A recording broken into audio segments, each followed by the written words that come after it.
What is going on, everybody? We are back. Welcome to Taking You Further. My name is Joshua Pineda, Fox 24 news anchor.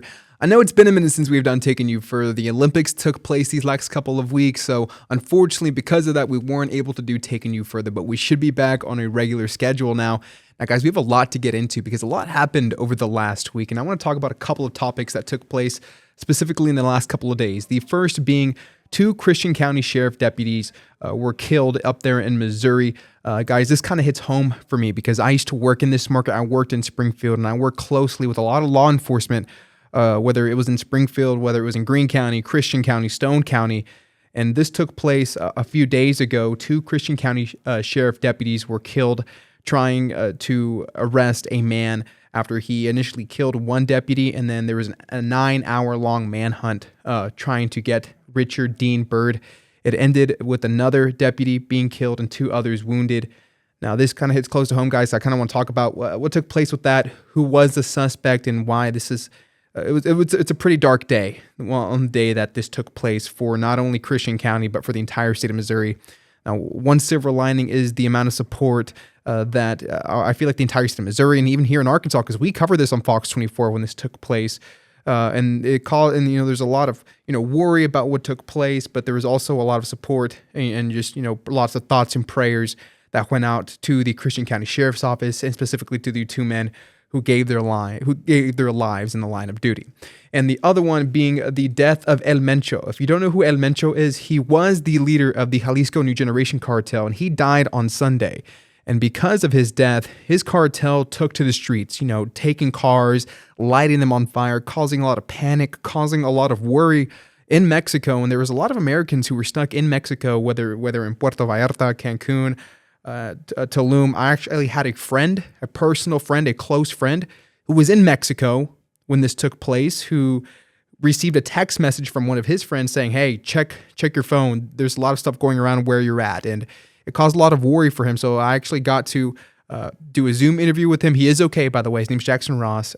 He did a Zoom interview. He did a Zoom interview with me, kind of just talking about what he experienced and how it honestly really frightened him because he didn't know what was taking place, especially in a country that he's not familiar with.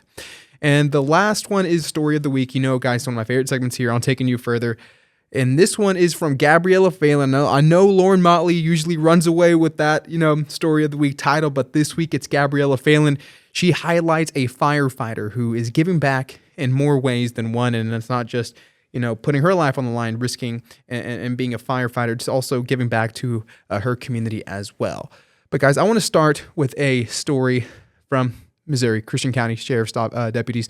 Our Parker Paget, who I used to work with up there in Color 10, he was at the press conference when Brad Cole talked about the day that his two deputies were killed in the line of duty and how it was one of the darkest days of their entire office's history. Take a listen. Two law enforcement officers in a 24-hour time period. There's nothing that I can think of good about that. It is a dark day. Christian County Sheriff Brad Cole outlining the events that led up to the fatal shooting of two Christian County deputies, beginning with the fatal shooting of Deputy Gabriel Ramirez. At 4:05 p.m., responding deputies arrived and found Deputy Gabriel Ramirez fatally shot laying in the roadway. Just hours later, Deputy Michael Highslope was killed as law enforcement tried to arrest Byrd, while Byrd also shot and injured two other deputies from nearby agencies. Multiple deputies and agencies responded at that time to the area, and a manhunt ensued and lasted approximately 9 hours. Responding law enforcement could not reach the injured deputies at that time due to continued gunfire from the suspect. Sheriff Cole says they're only aware of a rifle that Byrd used. Around 150 law enforcement officers in total responded throughout the night, and authorities are still investigating. That scene is still currently going on as we speak. They're still investigating that crime scene. Now, who is Richard Dean Byrd? He was the suspect who was killed by law enforcement after that 9 hours long manhunt. He's no stranger to law enforcement, guys. According to court documents back in 2015, this is when it all started, out of Johnson County, Kansas, Byrd was accused of shooting at police after responding to a theft from a construction site. He was sentenced to nearly 60 months in prison on multiple charges. Then fast forward nearly a decade later, Taney County, Missouri, which is about 2 hours north of Fayetteville. Taney County charged Byrd with trespassing as part of an apparent attempted burglary. Then a couple of years later, on February 15th, which is not too far away from where we are now, Byrd was charged with a past burglary in Stone County for theft of safe and antique coins from a residence in Stone County. And then 2 days later, he was charged with receiving stolen property and the theft of a UTV from Stone County residents. Byrd was also charged with possession of a controlled substance. And according to court documents, Byrd was out on a $50,000 bond at the time of the shooting. Now, there has been an update in the visitation and funeral services, because I know I've gotten a lot of messages from people just wondering about the information about this. So a public visitation for Deputy Ramirez and Hislop will be held from 5 to 8 p.m. on Friday, February 27th at James River Church there in Ozark. The agency says your community members, law enforcement partners, and others who wish to pay their respects are encouraged to attend.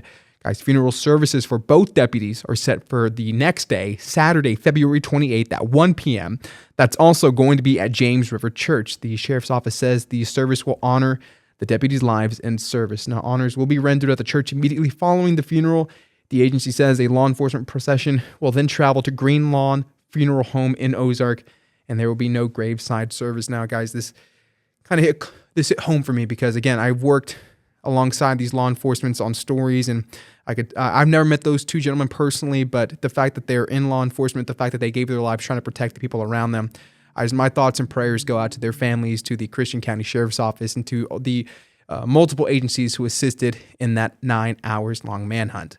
Now, the other story that I want to talk about, guys, is the death of El Mencho. If you don't know who he is, he was the powerful leader in the Mexican Jalisco New Generation cartel. He rose to prominence, after the fall of El Chapo, who you guys know, Joaquin Guzman. He was the head of the rival Sinaloa cartel. Now, El Mencho was killed on Sunday. And why was this important? Because once you kill the head off the snake, guys, the cartel at that point, they pretty much took to the streets. They were causing havoc. They were taking cars, lighting them on fire, really putting the fear into people who were in Mexico at the time. And it kind of hit close for me as well, because I had a best friend who was in Mexico at the time that this happened. And I have family in Mexico. My family's from Guanajuato. And I also have an aunt that lives in Michoacan. And they were both in there. And my families there were also very concerned at what was taking place. Now, here's a story from one of our reporters down in Oklahoma who spoke to a travel agency about, is it safe to go back to Puerto Vallarta, specifically where this took place, and other surrounding areas as well.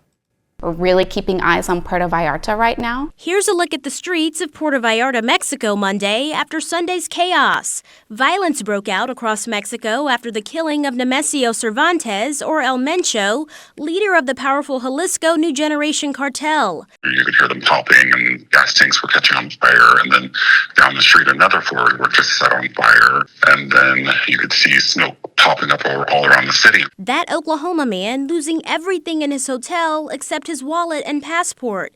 We checked back in today, and he says things are starting to reopen. Residents are donating clothes, and the community is trying to band together. Is it safe to travel to Mexico, in your opinion, as a travel agent?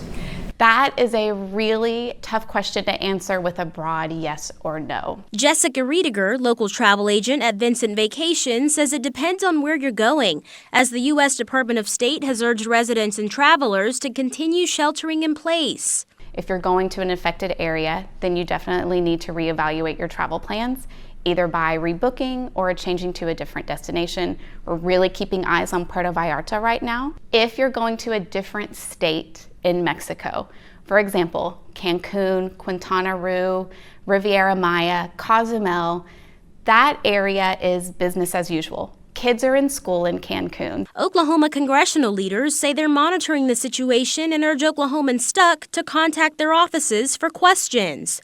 Senator Mark Wayne Mullen telling our newsroom, for any American citizens needing assistance, please sign up for the State Department's STEP program, Shelter in Place, until further notice. Representative Stephanie Bice echoing the same, saying, my team stands ready to assist constituents who may be impacted. And Senator James Langford's office saying Oklahomans in Mexico are encouraged to keep family and friends advised of their location and well-being. When people are booking, they need to obviously be educated about the area, be mindful of their own personal safety, be sure that you have travel protection or travel insurance, and that goes for any destination. Guys, it was a scary situation on Sunday. I made sure to check out on my loved ones in Guanajuato and Michoacan, and luckily they were okay. But it's a scary situation when things like that happen because I will be the first one to say I love Mexico. It's where my parents were born. It's where I like to go back every couple of years to visit my family and friends. It's like a different way of living down there. Everybody's so nice. Everybody's so welcoming. I love the culture. I love being, my heritage coming from Mexico as well. So anytime that stuff like this happens, it really puts everything in perspective and stuff like that. So just want to send thoughts and prayers out to anybody who was affected by the violence that took place in Mexico. But coming up after the break, we're going to be hearing from one of my good friends, Jackson Ross, who was in Mexico. He was actually there climbing a mountain, and then he was on his way back to the airport when he got the message that, hey, there's some dicey situations, there's some dicey stuff that's taking place there right where you're at. And then he's going to kind of tell us about his experience with that. Stay with us, guys. Okay, welcome back. And now we are joined by Jackson Ross, who was in Mexico when the violence pretty much started taking place all across the country. Now, Jackson, kind of walk us through what happened when you got that first initial message from one of your friends saying that there was, violence spreading out throughout the country. Yeah, hey Josh, thanks for having me. I was in a town called Puebla on a bus headed to the airport in Mexico City when I received a text message from a friend with a link that showed a video of the cartel active in the airport in Guadalajara. And I hadn't heard anything of it before that. And so the next 3 hours of this bus ride through the countryside was me wondering, is there going to be a cartel presence in the airport in Mexico City? I had hardly any service, so it was, like a very panicked couple hours of trying to reach out to friends and family, let them know I was okay actively. But I had no idea what I was going to be, arriving at the airport, or if something could happen at the airport after I had arrived. I really didn't have a sense of confidence that I was safe or going to make it home until the airplane was taken off the runway. In my bus ride, the bus stopped multiple times. I saw military helicopters flying over, headed towards Jalisco, where the violence was happening, and it was just an eerie feeling, wondering, could my bus be stopped by a blockade of trucks on the highway? Just had no way of knowing what was going on besides receiving the shelter-in-place alert from the government, which is very terrifying when you're actively headed to the airport. And so what was it like on that bus? Were you speaking with other people there and wondering what's going on, like what's taking place? You kind of got an eerie feeling as people started to check their phones. I think for some of the locals and the nationals on the bus, they were less concerned, but you could tell there's a couple tourists on the bus that started to look around quite nervously. At one point, the bus pulled over, and the driver got out and said something in Spanish and started collecting cash from the passengers, which to me was terrifying. I had no idea what was outside of the bus. Turns out we were just at the toll booth, and they didn't have enough money to pay for it. But you saw all the Americans on the bus breathe a sigh of relief when the bus started rolling again. And once you got to the airport, walk us through that experience because, like you said, you don't know what's exactly taking place. You don't know whether your airport was next, whether you're going to be running out with your luggage, trying to find shelter. What was that experience like for you going into the airport, waiting for your flight? Exactly. You kind of worst case scenarios running through your head the whole time. And in Mexico, it's not uncommon to see, armed security guards like the National Guard with machine guns outside the airport. So that presence was certainly there, and I think it was a little more heightened. And they seemed a little more alert than I've seen them previously. I've been to Mexico a couple times. And you kind of got the sense from a lot of people moving through security, it was a little uneasy. There was, little less laughing and joking, it seemed, going on, and more people that were just more concerned with getting to their gate and getting on the plane. Now, has your perspective on Mexico, going to Mexico, changed since your experience?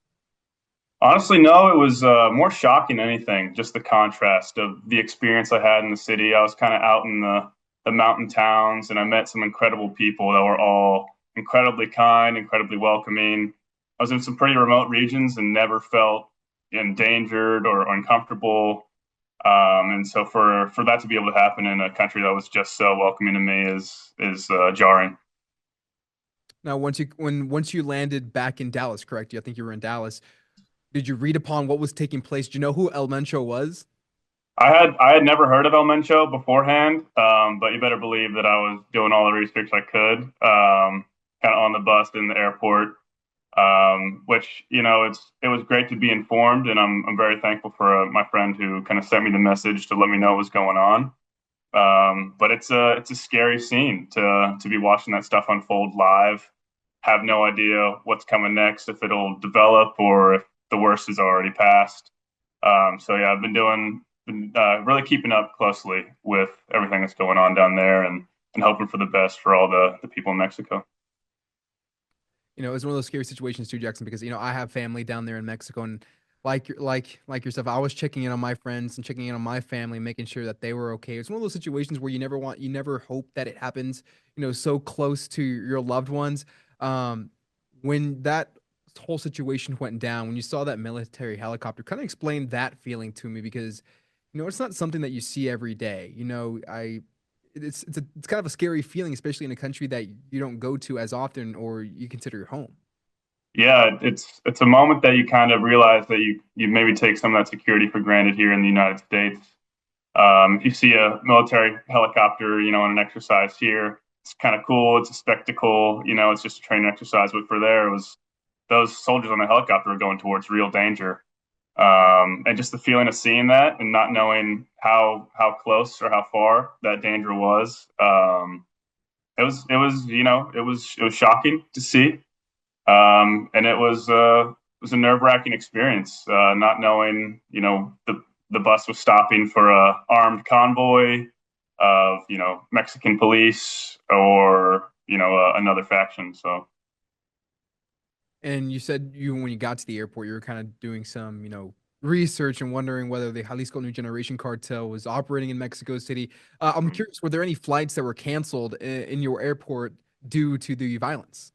Yeah. It seemed just about any flight headed towards Puerto Vallarta, and a lot of flights into Guadalajara were all canceled or delayed, which was, also, kind of eerie to see all those people that were stranded. Even the Mexico City airport couldn't help but think of all the people that were stranded in Puerto Vallarta and Guadalajara, and not knowing, where they're going to spend the night, if their hotel was safe, or if they'd be able to leave the country within the next couple of days. You feel for those people.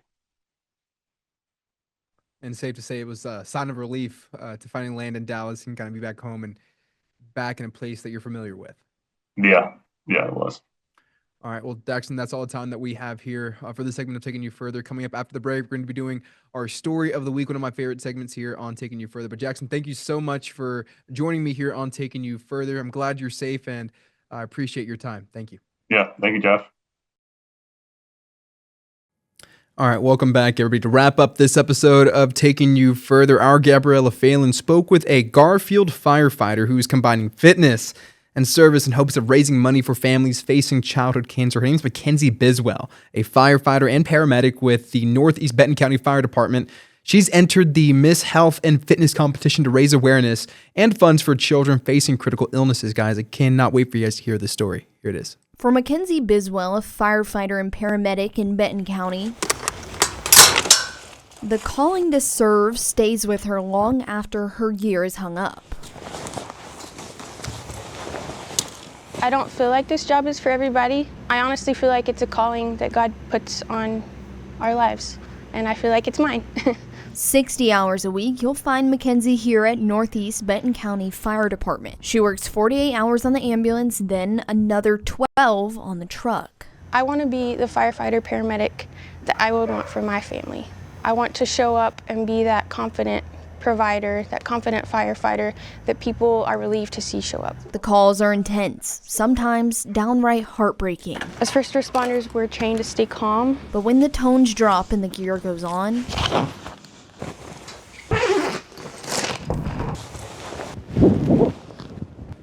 Firefighting demands strength, both mental and physical. As a female in the fire service, I feel like I always have to work twice as hard to prove myself. That drive doesn't stop at the station. Early mornings, late nights, hours in the gym, Mackenzie trains the way she responds, with purpose. I started lifting weights when I knew that I wanted to have a career in the fire field. I try to work out on shift when I can. I go to the gym about 3 to 4 times a week during my off days.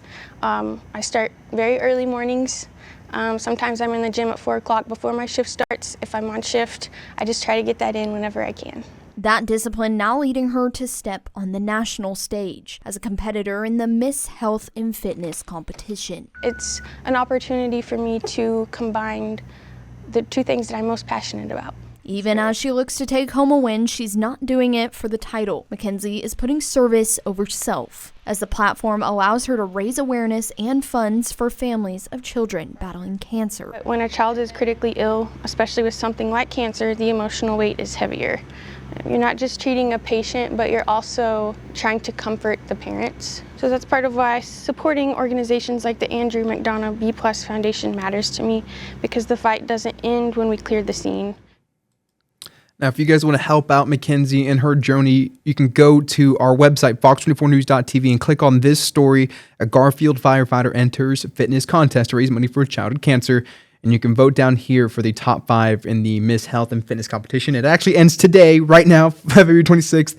And you have until 9 p.m. to help her out. Well, guys, thank you so much for tuning in to Taking You Further. Had a lot of fun today. It was glad to be back, honestly. I missed you guys. I missed being part of Taking You Further, but I'm glad that we're back on a regular schedule now and she'll be able to do this moving forward every week. Well, thank you guys so much for watching. We'll see you next week.